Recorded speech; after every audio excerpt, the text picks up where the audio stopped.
you all need to be very careful with what you're doing going forward here.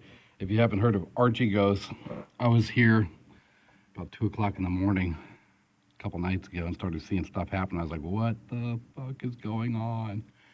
And then we find out that $10 billion in a fund got a margin call, and they were listing CBS and Discovery Channel, some Hong Kong guy with $10 billion like Trump who gave his money over to somebody to manage, and they highly leveraged it all over the stock market. Let me give you an example of more fallout happening that you're not hearing about until it happens, and things you need to watch out for. GSX and ADR over in China.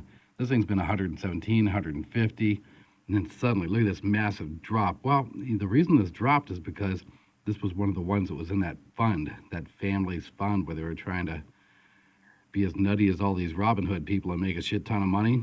This thing's down to $29.40. Now it's back up to 33. It was in the 90s just the other day, and you start seeing that slope coming off there.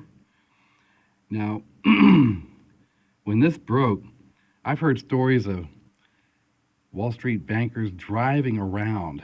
Hey, you want a good deal on some stock? Because they margin called this, and suddenly they got loaded up with all this stock and had to get rid of it. And they're out making deals with people selling them Viacom and Discovery.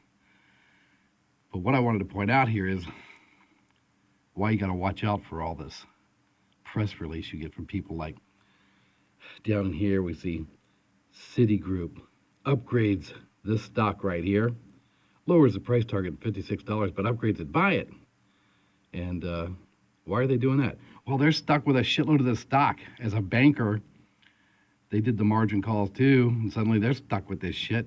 So of course they're going to say it's a buy because they want you to buy it from them. They got to get rid of it. They need money. So you got to watch out for this shit, okay? Because I don't ever believe analysts, ever. There's always a reason. When you look at ZOM, they were they had a analyst who said they were worth 30 cents in like 12 months, August 2021. Then we had that big pump and dump and all that stuff happen. Then, ZOM, who said they had enough money to run for a year, decided, well, let's do an offering and cash in on this stuff. So the first thing you do is you go to the analyst and get him to change his target from 30 cents to $1.20. And then, a month later, you do an offering because the analyst says, hey, it's going to be worth a lot of money. So you never believe the analyst, especially, that analyst is the same analyst that worked for the booking agent for the offering. Come on, can you get more explicit? It's just like this right here. Citigroup raises price or raises thing to buy, but lowers the target to 56. Well, they're stuck with a shitload of the stock still. They've got to dump. My God, they've dumped. Hold on. This stock, okay, look, 12 million, 11 million, 12 million, 13 million. Look at this. 76 million, 84 million, 38 million. Now, the thing you got to think about is, with these kind of volumes, I don't know how much stock this family had in this GSX, but if they had a shitload of stock, then they were holding the float, which would drive the price up, okay? So it was artificially high because they were holding a lot of stock off the market, almost like an institutional investor. So this thing could actually go down a lot more. Who knows? I haven't looked into it at all to find out what the fundamentals are. But you got to watch out. I'm finding a lot of stocks like this where they suddenly drop down, and all of a sudden there's a lot of press on them. I'll give you another example. Hold on. SVRA. Okay. Look at this.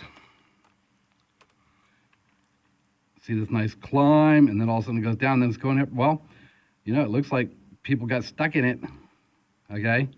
So Tip Ranks came out with a really great reason why you should buy this, and some analysts. Well, it sounds like to me some people are stuck, so they go to Tip Ranks, produce an article, and now people are buying it this morning.